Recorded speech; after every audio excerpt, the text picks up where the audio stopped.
ধন, সম্পদ, ঐশ্বর্য। মানুষ হয় নিজের সৌভাগ্যের দ্বারা এগুলো লাভ করে থাকেন বা কর্মের দ্বারা। সৌভাগ্য আসলে কি? গ্রহের দশা যা প্রত্যেক মুহূর্তে বদলাতে থাকে। কর্মের মাধ্যমে যখন আপনি ধন অর্জন করেন, তখন সেই ধন আপনার আগামী প্রজন্ম লাভ করে।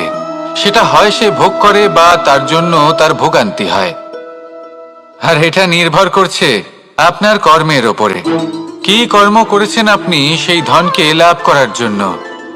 যদি আপনি সৎ পথে চলেন, নিষ্ঠা ভরে আপনি কর্ম করে থাকেন এবং তার ফলে আপনি ধন অর্জন করে থাকেন, তাহলে আপনার আগামী প্রজন্ম সেটা ভোগ করবে, সেটা প্রয়োগ করবে নিজের বিকাশের জন্য। কিন্তু যদি আপনি কুকর্ম করে থাকেন, কোনো রকম ছলনা করে থাকেন এই ধন লাভ করার জন্য, তাহলে 100% আপনার আগামী প্রজন্মকে এর জন্য ভুগতেই হবে। তাহলে আপনি কি চাইবেন? যে আপনার আগামী প্রজন্ম সুখ ভোগ করবে, নাকি আপনার কুকর্মের পরিণাম ভোগ করবে? নির্বাচন আপনারই। আসুন আমার সাথে ভালোবেসে বলুন, রাধা রাধা। লোভ আপনার অন্তরের আরো একটা শত্রু। দেখতে গেলে এটা একটা শব্দ, একটা সংস্কৃত শব্দ। লব ধাতু থেকে উৎপন্ন হয়েছে। এর অর্থ কিছু লাভ করা। কিছু লাভ করা অনুচিত নয়, আরো কিছু লাভ করাও অনুচিত নয়, কিন্তু সব থেকে বেশি আমিই লাভ করব, আমি আরো চাই, আরো বেশি চাই, আরো বেশি পেতে চাই, এটাই হলো লোভ। আর এই লোভ যখন গ্রাস করে, তখন আপনি যা পেতে চান, সে ধনই হোক বা মানই হোক, তা অর্জন করার জন্য মানুষ যে কোনো স্তরে পৌঁছে যেতে পারে। যদি মানুষ ধন অর্জন করতে চান, তাহলে তার জন্য তারা অধর্মের পথেও চলতে পারেন। যদি সম্মান অর্জন করতে চান, তাহলে অন্য মানুষকে ছোটও করতে পারেন। শেষ পর্যন্ত আপনার এটা মনে হতে পারে যে যদি একটু অল্পই প্রাপ্ত করতাম, কিন্তু ভালোবেসে প্রাপ্ত করতাম, এই জীবন আরো অনেক বেশি সুখী হতো। লোভ আপনার জীবনে, আপনার মনে কখন যে প্রবেশ করবে সেটা আপনি জানতেও পারবেন না। তাই এটা চিনতে শিখুন আর তৎক্ষণাৎ জীবন থেকে বাইরে ফেলে দিন। যা কিছু লাভ করতে চান তা ভালোবেসে লাভ করুন, আর সেই ভালোবাসার সাথেই বলুন, রাধা রাধা। জীবনে ক্ষমা চাওয়া তাও কিছুটা সহজ, ক্ষমা করতে পারা অত্যন্ত কঠিন। ক্ষমা 2 অক্ষরের এই শব্দ হতে পারে, কিন্তু অত্যন্ত বড় এই শব্দ, অত্যন্ত গুরুত্বপূর্ণ এই শব্দ। কখনো কখনো অন্য কাউকে ক্ষমা করে দেওয়া তাও কিছুটা সহজ কাজ, কিন্তু নিজেকে ক্ষমা করতে পারা অত্যন্ত কঠিন হয়ে দাঁড়ায়। অতীতে যদি আমাদের এমন কোনো ভুল হয় যে কারণে আমরা নিজেকে ক্ষমা করতে পারি না, অনেক সময় এমন কিছু ভুল করে বসি যে বিষয় শুধু আমরাই জানি, কিন্তু আমরা নিজেকে ক্ষমাই করতে পারি না, আর আমাদের বিকাশ সেখানে স্তব্ধ হয়ে যায়। কারণ যদি আপনি ক্ষমা করতে না শেখেন, নিজেকে ক্ষমা যদি না করতে পারেন, তাহলে তা আপনার জীবনের সব থেকে বড় বাধা হয়ে দাঁড়াবে। সেই জন্য জীবনে অবশ্যই শিখুন যে কিভাবে নিজেকে ক্ষমা করতে হয়, আর শিখুন যে আগের করা ভুল আবার কি করে না করা যেতে পারে। এই মন হালকা হবে আর প্রসন্ন হয়ে বলবে, রাধা রাধা। এই সংসারে যখনই কোনো সমস্যা আসে, তখন আমরা আমাদের সব থেকে বড় সম্বলের কাছে আশ্রয় খুঁজি, তা হলো আমাদের বিশ্বাস। এবার প্রশ্ন হলো এটাই যে এই বিশ্বাস কার উপর করা যেতে পারে? পরিবারের ওপর, বন্ধুর ওপর, নাকি তাদের ওপর বিশ্বাস করা উচিত যাদেরকে আমরা কখনো সঙ্গ দিয়েছি? দেখুন, এই সংসারে বিপদের সম্মুখীন হলে কে আপনাকে সাহায্য করবে সেটা নির্বাচন করা আপনার হাতে নেই। সেটা সেই সকল ব্যক্তির উপর নির্ভরশীল যে তারা আপনাকে সাহায্য করবে নাকি করবে না। অর্থাৎ যখনই কোনো বিপদ আসে, সর্বপ্রথম তার সম্মুখীন আমাদের নিজেকেই হতে হয়, আর তার জন্য প্রস্তুত থাকা প্রয়োজনীয়। সেই শক্তি, সেই সাহস অর্জন করা প্রয়োজনীয়। দেখুন, যখনই অন্ধকার আসে, তখন সবার আগে কে আপনাকে ত্যাগ করে চলে যায়? আপনার নিজেরই ছায়া। এই অন্ধকারের সম্মুখীন হতে হয় অন্তরের প্রদীপের দ্বারা, অন্তরের আত্মা দ্বারা। তবেই আপনি অন্ধকারের ওপর জয়লাভ করতে পারবেন। সেই জন্য যে বিপদই আসুক না কেন, নিজেকে তার জন্য প্রস্তুত রাখা উচিত। সেই সাহস নিয়ে আসুন। এমন কোনো বিপদ নেই যা আপনাকে ভেঙে দিতে পারে। আসুন আমার সাথে ভালোবেসে বলুন, রাধা রাধা। মানুষ সবসময় চায় যে তার জীবনে যেন কখনো কোনো সমস্যাই না আসে। সে চায় তার জীবন যেন শুধুমাত্র শান্তি এবং সুখের দ্বারা পূর্ণ থাকে। কিন্তু এই চাহিদা অনুচিত কিছু নয়। আমরা সবাই এটাই চাই যে জীবনে সুখ থাক, শান্তি থাক। কিন্তু এই কথা সবসময় মনে রাখবেন, যে সূর্য উদিত হন সংসারকে প্রকাশমান করেন, দুপুরবেলায় সংসারকে রৌদ্র প্রদান করেন, সন্ধেবেলায় তাকেও অস্ত যেতে হয়। এবার আমাদের জীবন চক্র কিছুটা এরকমই। কোনো কিছুই চিরকাল একরকম থাকে না। কখনো এই নদীকে দেখুন যা বয়ে চলেছে। এই নদী যা বয়ে চলেছে তার পথেও অনেক বিপদ আসে। বড় বড় পাথরের সম্মুখীন হয়ে তাকেও সামনে এগিয়ে যেতে হয়। একটি পুকুর যা চারদিক থেকে ঘেরা, তার জীবনে কিন্তু কোনো সমস্যা নেই। কিন্তু এই সংসারে পুকুরের পুজো করা হয় না, পুজো করা হয় নদীকে। মনে রাখবেন, সমস্যার ঊর্ধ্বে তিনি উঠতে পারেন যিনি সমাধি লাভ করেছেন, যিনি এই সংসারেই নেই। যিনি এই সংসারে আছেন এবং জীবিত আছেন, তার জীবনের সমস্যা হলো শ্বাসবায়ুর মতোই গুরুত্বপূর্ণ। আসুন আমার সাথে ভালোবেসে বলুন, রাধা রাধা।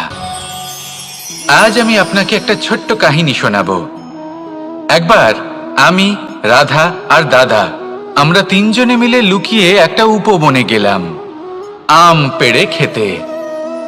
অনেক পরিশ্রম করে আমরা ওখানে পৌঁছলাম আর আমরা আশ্চর্যচকিত হয়ে গেলাম এটা দেখে যে এবার তো আম পাকেইনি।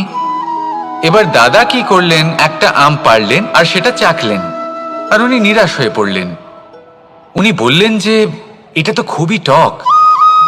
তারপর রাধা একটা আম পাড়লো আর সেটা চেখে দেখলো, আর রাধা উৎসাহিত হয়ে পড়ল। আমি রাধাকে জিজ্ঞেস করলাম, কি হয়েছে, তুমি এত উৎসাহিত কেন? তখন রাধা বলল যে এবার এত বেশি টক আম হয়েছে যে এগুলো দিয়ে আমরা আচার বানাবো। তাহলে দাদা ওখান থেকে বেরিয়ে গেলেন নিরাশ হয়ে এবং খালি হাতে। রাধাও ওখান থেকে বেরিয়ে গেল কিন্তু উৎসাহিত হয়ে, আর অনেকগুলো কাঁচা আম সাথে নিয়ে। এর থেকে আমরা কি শিক্ষা পেতে পারি? যে প্রত্যেকটা স্থানে এমন কিছু রয়েছে যেখান থেকে আমরা কিছু একটা শিক্ষা লাভ করতে পারি, যা আমাদেরকে বিকাশের পথে নিয়ে যেতে পারে। এই শিক্ষা প্রত্যেক স্থানে আছে। সবকিছু আমাদের দৃষ্টিভঙ্গির উপর নির্ভর করছে। যখনই আমাদের জীবনে, আমাদের সম্পর্কে কোনো সমস্যা, কোনো বিপদ আসে, তখন বেশিরভাগ মানুষ সেই বিষয় নিয়ে দুঃখী হয়ে পড়েন। আর কিছু মানুষ এমনও থাকেন যারা শেষ পর্যন্ত তার সমাধান করেন, বিপদকে পরাজিত করেন, সম্পর্কগুলিকে আবার জুড়ে দেন। যদি আপনি সুখের খোঁজ করেন তাহলে আপনি সুখ অবশ্যই পাবেন, প্রসন্নতা অবশ্যই পাবেন। যদি আপনি দুঃখ খোঁজেন তাহলে দুঃখ অবশ্যই পাবেন। এবার আপনি কি খুঁজতে চান, সেই চয়ন আপনারই। আসুন আর আমার সাথে ভালোবেসে বলুন, রাধা রাধা। কখনো কোনো প্রজাপতিকে উড়তে দেখেছেন? কি সুন্দর উড়ে বেড়ায় সে, এক ফুল থেকে অন্য ফুলে, এক পাতা থেকে অন্য পাতার উপর। কিন্তু সে কিভাবে উড়তে শেখে কখনো ভেবেছেন? জন্ম থেকেই কিন্তু প্রজাপতির ডানা থাকে না। ও কিন্তু ছোট্ট একটা ডিমের আকারে জন্ম লাভ করে। তারপর সেই ডিমটি ভেঙে একটি কীট বাইরে আসে। আস্তে আস্তে সে বড় হয়, ওর শক্তি বৃদ্ধি পায়। তারপর সে সেই কীট দশা ত্যাগ করে নিজের ডানাগুলি মেলে। এই প্রক্রিয়া তার কাছে সরল নয়, অত্যন্ত যন্ত্রণাদায়ক প্রক্রিয়া, কিন্তু সে সেই যন্ত্রণা মেনে নেয়। আর তারপর আস্তে আস্তে সে উড়তে শেখে। শুধুমাত্র আকাশে উড়ে বেড়ায় তা নয়, আমাদের মনের মাঝে উড়ে বেড়ায়। এবার এই ডিম থেকে প্রজাপতি হয়ে ওঠার যে যাত্রা, এটা যতটা কঠিন, ততটাই কঠিন হয় এই সংসারে শ্রেষ্ঠ কর্ম করা, ততটাই কঠিন হয় এই সংসারে মহান হয়ে ওঠা। সেই জন্য প্রয়োজনীয় প্রচেষ্টা এবং সময়। নিরন্তর প্রচেষ্টা করতে থাকুন, পর্যাপ্ত সময় নিন এবং আপনি নিজেকে এই আকাশে উড়ন্ত অবস্থায় পাবেন। আসুন আমার সাথে ভালোবেসে বলুন, রাধা রাধা, রাধা রাধা। আপনারা হয়তো ভাবছেন কি আশ্চর্য ব্যাপার, প্রত্যেকবার আমি কথা শেষ হওয়ার পরে রাধা রাধা বলি। এইবার আমি আগেই বলে দিলাম। কারণটা কি? কারণ হলো অত্যন্ত বিশেষ। প্রত্যেকবার কথা সমাপ্ত হবার পরে আপনাদের সবার মধ্যে ভালোবাসা বিতরণ করতে চাই, তাই রাধা রাধা বলি। কিন্তু এইবার এই নতুন এবং বিশেষ সূত্রপাতে প্রথমে প্রেম বিতরণ করা অত্যন্ত আবশ্যক। এবার একটা বিষয় আছে যা জানেন হয়তো সকলেই, কিন্তু বুঝতে খুব কম জন পারেন। এই প্রেম, এই আনন্দ, এই সকল কিছুর সূত্রপাত হয় নিঃস্বার্থ আবেগের দ্বারা। ঠিক যেমন একজন মাতাকেই দেখে নিন। যখনই একজন মাতা সন্তানকে জন্ম দেন, তখন এই সংসার ভুলে যায় যে তার জন্য এটা একটা নতুন জন্ম। কারণ একজন নারী তখন একজন মাতৃরূপে নতুন ভাবে জন্ম নেন। একজন নারী স্ত্রী ও গৃহবধূ রূপে কিছু অধিকার লাভ করে থাকেন, কিন্তু তিনি যখন মা হয়ে যান, তখন তিনি শুধুই দান করতে শেখেন। নিজের সন্তানের জন্য কত কিছুই না করেন, তাকে বাৎসল্যের সাগরে ভাসিয়ে নিয়ে যান। এই সংসারে রাজকুমার জন্ম নিতেই পারেন, তাকে রাম এবং লক্ষণ কিন্তু মায়েরাই বানিয়ে তোলেন। একজন গোয়ালা জন্ম নেয়, তাকে দ্বারকাধীশ একজন মাই বানিয়ে তোলেন। পিতা হলেন সেই পর্বত যার একটা অংশ হলো তার সন্তান, কিন্তু মা হলেন সেই শিল্পী যিনি একটা পাথরকে খোদাই করে এমন এক মূর্তি গড়ে তোলেন যাকে সকলে পূজনীয় মনে করেন। তাহলে স্মরণ করুন সেই সকল মুহূর্ত যেগুলি আপনি নিজের মাতার সাথে অতিবাহিত করেছেন। অনুভব করতে পারবেন যে কিভাবে এক মুহূর্তেই এই মন প্রফুল্ল হয়ে ওঠে। এবারের কারণ কি? এর কারণ হলো এই জীবনের আসল দ্বারই হলো মমতা।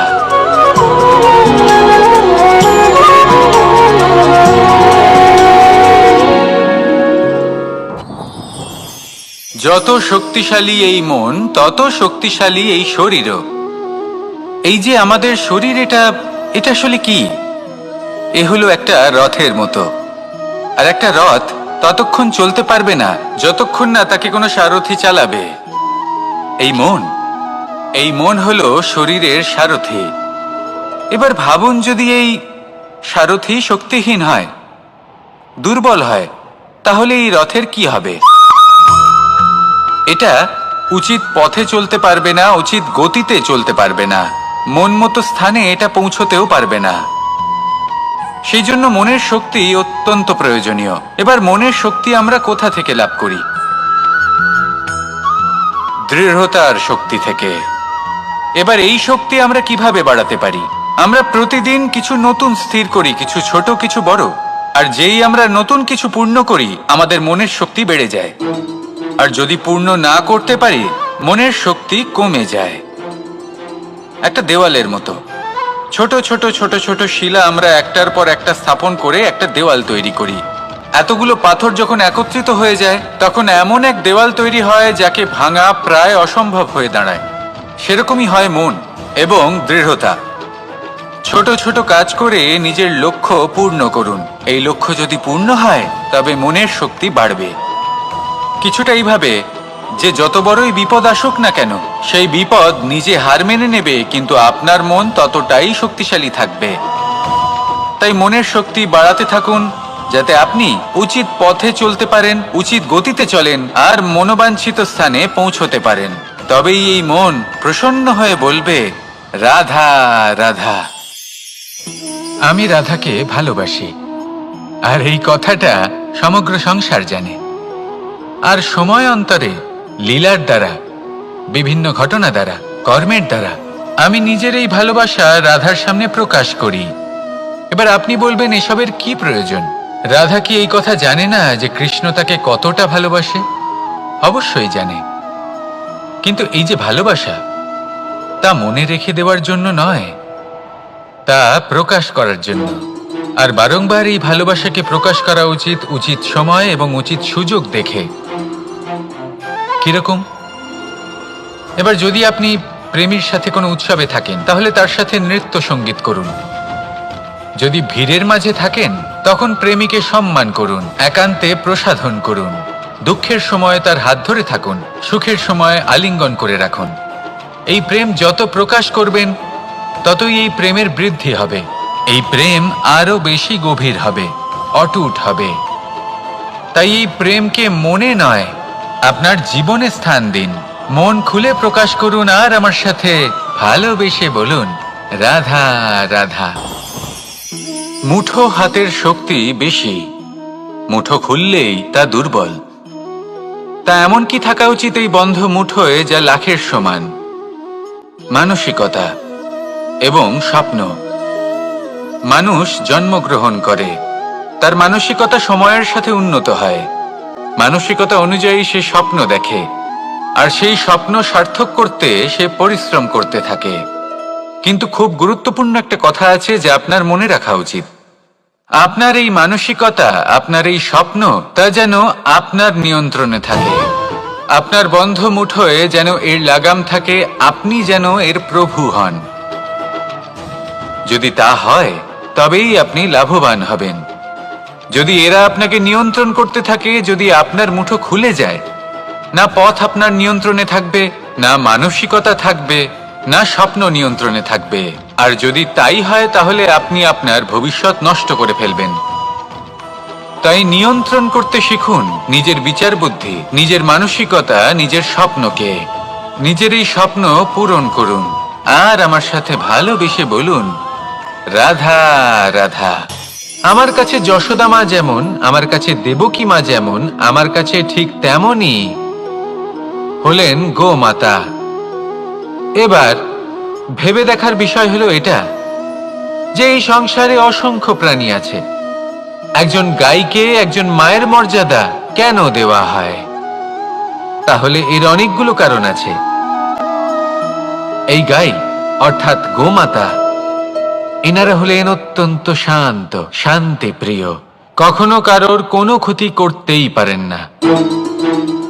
গোমাতা যে দুধ নিজের বাছুরকে পান করান, সেই দুধই আমাদেরও দেন।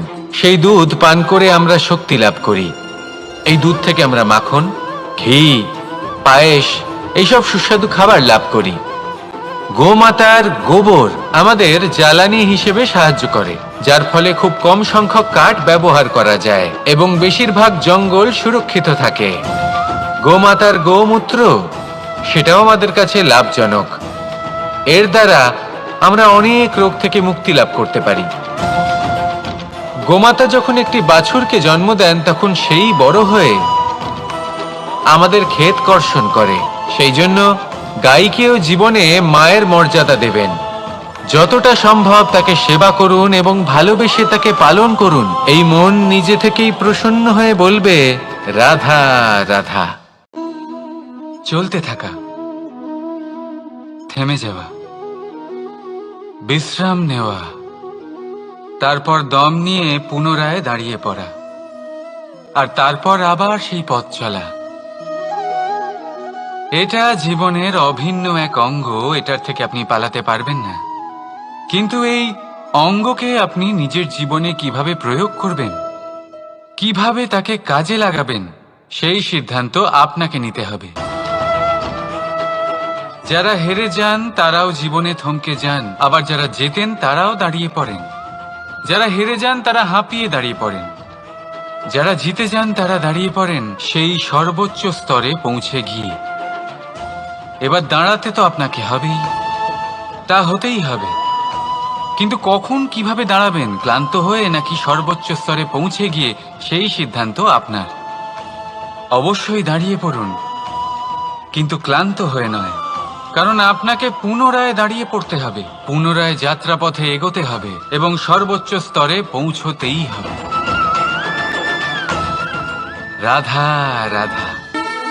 স্বপ্ন, আমরা জীবনে স্বপ্ন দেখতে থাকি, সেটা পূরণ করার পূর্ণ প্রয়াস করে থাকি, কিন্তু এই স্বপ্ন পূরণ না হওয়ার পরিস্থিতিতে আমরা ভেঙে পড়ি, ছিন্ন বিচ্ছিন্ন হই। আর তারপরেই বোঝা আমরা আগামী প্রজন্মের ওপর রীতিমতো চাপিয়ে দিই। আমরা এটাই মনে করি যে আমরা যেটা হতে পারিনি সেটা আমাদের সন্তান অবশ্যই হবে। আমরা যা কখনো পাইনি আমাদের সন্তান অবশ্যই তা পাবে। এটা যে অনুচিত সেটা আমরা ভাবি না, কিন্তু এটা ভুল। আর এই ভুল আমরা সকলেই করে থাকি। সন্তান প্রকৃতি আর পরমাত্মার আশীর্বাদ। ওদের ভেতরে তাদের নিজের একটা অস্তিত্ব লুকিয়ে থাকে, সেটা মন দিয়ে দেখুন তো। আপনি শুধু ওই সন্তানকে জন্ম দিয়েছেন, কিন্তু ওর জীবন আপনার নয়। তাই নিজের সন্তানের সাথে থাকুন, সময় কাটান, ওদেরকে ভালোবাসুন, সবসময় প্রেরণা দিন, কিন্তু প্রেরণা দিন ওর নিজের অস্তিত্বকে বাড়ানোর জন্য, ওর নিজের স্বপ্ন পূরণ করার জন্য, আপনার স্বপ্ন পূরণ করার জন্য নয়। ওদের অস্তিত্বকে পূর্ণাঙ্গে বৃদ্ধি পেতে দিন। রাধা রাধা। এই পুকুর দেখছেন আপনি? পুকুরের জল কখনো প্রবাহিত হয় না, একই স্থানে জমে থাকে, আর সেই কারণে কিছুদিন পর ময়লা হতে শুরু করে। কিন্তু তাও আমরা একে ত্যাগ করি না, আমরা তবুও একে পুজো করি। শুধুমাত্র এই কারণে নয় যে অতীতে সে আমাদের তৃষ্ণা মিটিয়েছে, কিন্তু এই কারণেও যে যদিও বা সে ভবিষ্যতে আমাদের তৃষ্ণা না মেটায়, কিন্তু প্রয়োজন হলে আগুন অবশ্যই নেভাতে পারে।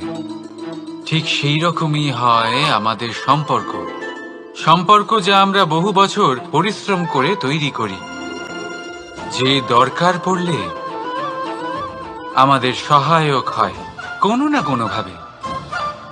সেই জন্য সম্মান করতে শিখুন এই সম্পর্কগুলিকে, শিখুন এই সম্পর্কগুলিকে অটুট রাখতে। কথায় কথায় এই সম্পর্কগুলিকে ভেঙে দিতে শিখবেন না। রাধা রাধা। বিষ, এই শব্দটা শুনলেই মনে অনেক কল্পনা জন্ম নেয়। কল্পনা অসহ্যকর তিক্ততা, কল্পনা অত্যন্ত বেদনাদায়ক মৃত্যু। এবার যদি আপনাকে জিজ্ঞেস করা হয় যে সবচেয়ে বিষাক্ত বিষ কোনটা, তাহলে আপনি কি বলবেন? কেউ বলবে সর্পের বিষ, কেউ বলবে কাঁকড়া বিছের, কেউ বলবে কালকিউটের বিষ। কিন্তু না, এই সমস্ত রকম বিষ সেই বিষের সামনে টিকতে পারবে না যাকে আমরা বলে থাকি কানের মধ্যে ঢালা বিষ। শুনতে অত্যন্ত মিষ্টি, কিন্তু তিক্ততায় অত্যন্ত বিষাক্ত। পেটের মধ্যে যাওয়া এই বিষ শুধুমাত্র একটি মানুষের মৃত্যুর কারণ হয়, কেবল একটি। কিন্তু কানের মধ্যে ঢালা এই বিষ একাধিক সম্পর্কের নাশ করতে পারে। আর এটাতে সেই ব্যক্তির ভুল নেই যে আপনার কানে বিষ ভরেছে, আপনি তাকে দোষ দিতে পারেন না। এখানে দোষ আপনার নিজের, যে এই বিষকে আপনি নিজের উপরে প্রভাব ফেলতে দিয়েছেন, এই বিষকে সুযোগ দিয়েছেন আপনার ক্ষতি করতে। এটা আপনার ভুল। সেই জন্য কুমন্ত্রণায় কখনো কান দেবেন না। আপনার মনে ভালোবাসার দৃঢ়তা জাগিয়ে তুলুন আর নষ্ট করে দিন এই সংসারের সমস্ত বিষের প্রভাবকে। রাধা রাধা। জীবন,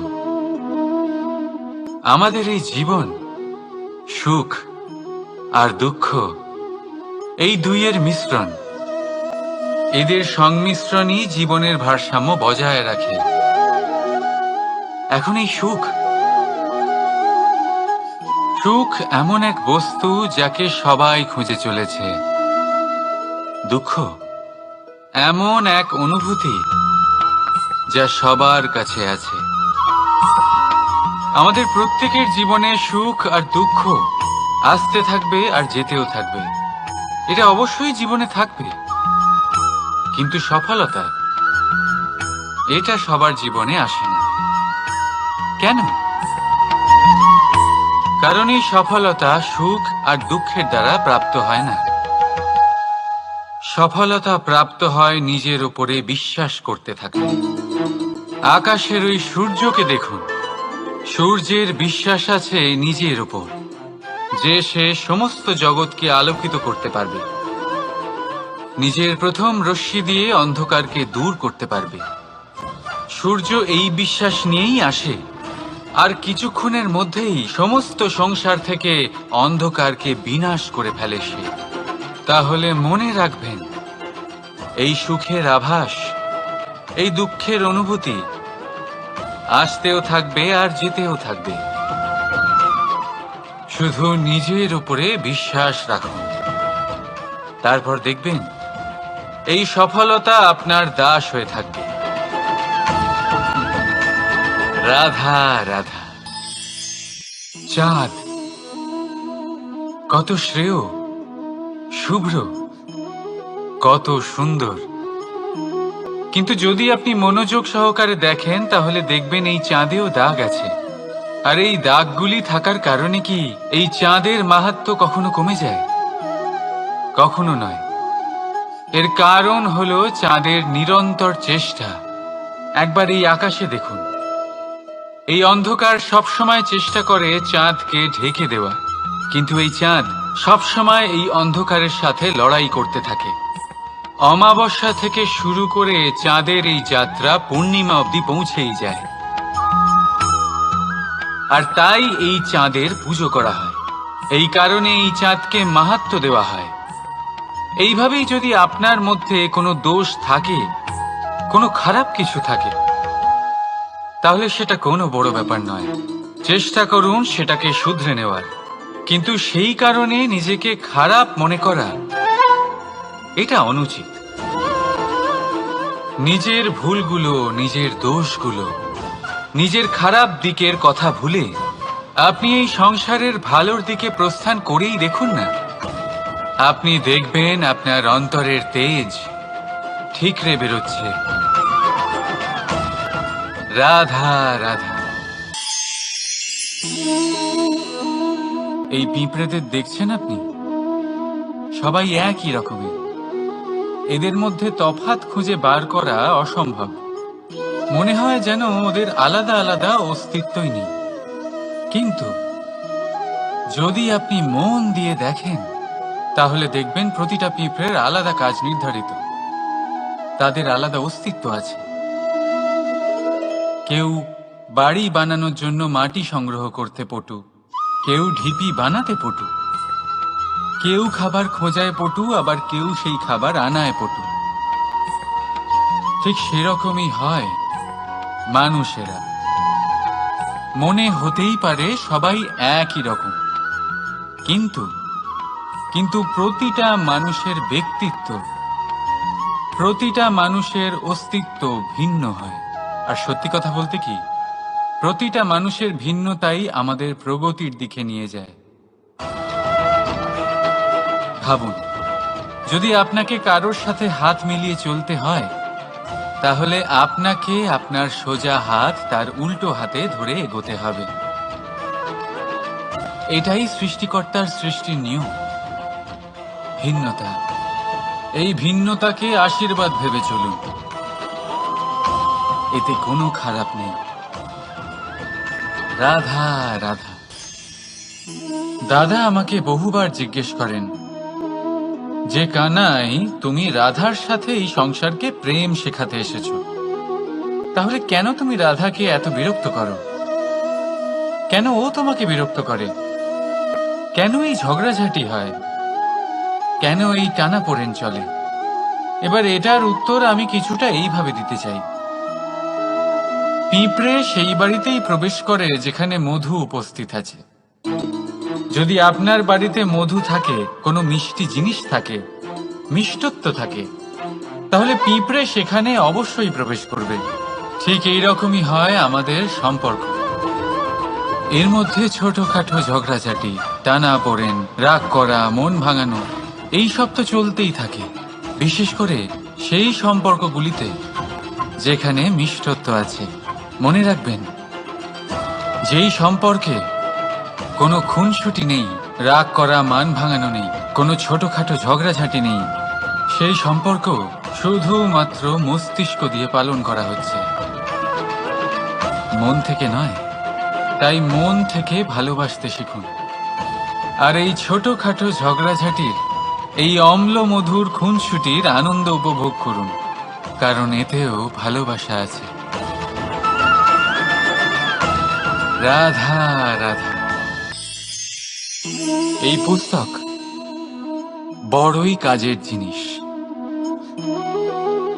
কাহিনী হোক, কবিতা হোক, স্মৃতি হোক, এতে যাই লিখে দেবেন তা ভবিষ্যতের পুঁজি হয়ে যাবে।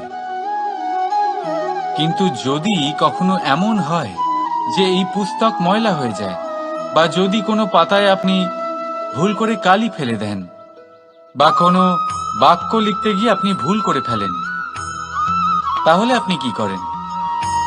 সেই পুস্তক কি আপনি তুলে ফেলে দেন? না, তাই তো। শুধু একটা পাতা ছিঁড়ে ফেলেন, যাতে সেই পুস্তক সঠিক থাকে, সুন্দর হয়ে ওঠে। এই পুস্তকের মতোই হয় আমাদের সম্পর্ক। তার সেই এক পাতা, একটা ভুল। তাই যে কোনো সম্পর্কে যদি কারোর কোনো ভুল হয়ে গিয়ে থাকে, তাহলে সেই ভুলকে সম্পর্ক থেকে দূরে করা সঠিক হবে। সেই ভুলকে ভুলে যাওয়াই সঠিক হবে। সেই সম্পর্ক ভাঙা নয়, সেই সম্পর্ক সামলে রাখুন। কারণ ভুল তো সবার দ্বারা হয়। যদি এরকম করেন, তবেই জীবনরূপী পুস্তক আরো সুন্দর হয়ে উঠবে। একে অপরকে ক্ষমা করতে শিখুন, একে অপরের ভুলকে ভুলে যেতে শিখুন। তারপর দেখবেন এই জীবনে আরো আনন্দ আসবে, আর এই সম্পর্ক নিঃশ্বাস নিতে থাকবে। রাধা রাধা।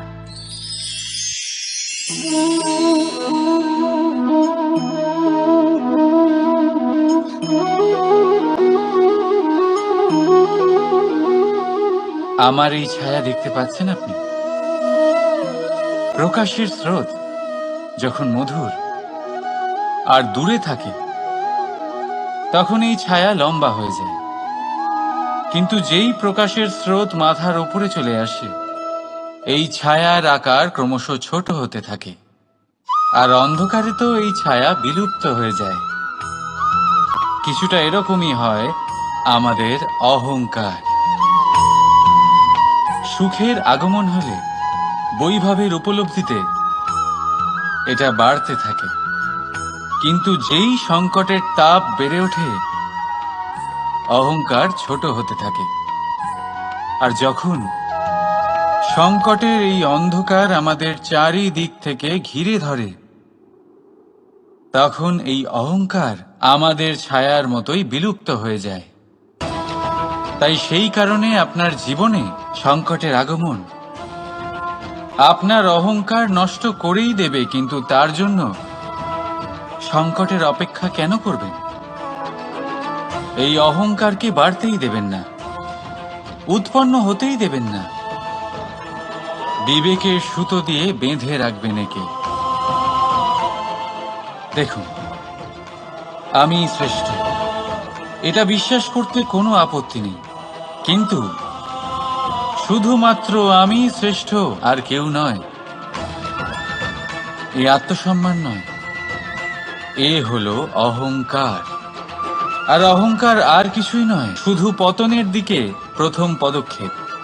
আর এই জীবনে পতনের দিকে নয়, প্রেমের দিকে এগিয়ে যান। আর আমার সাথে ভালোবেসে বলুন, রাধা রাধা।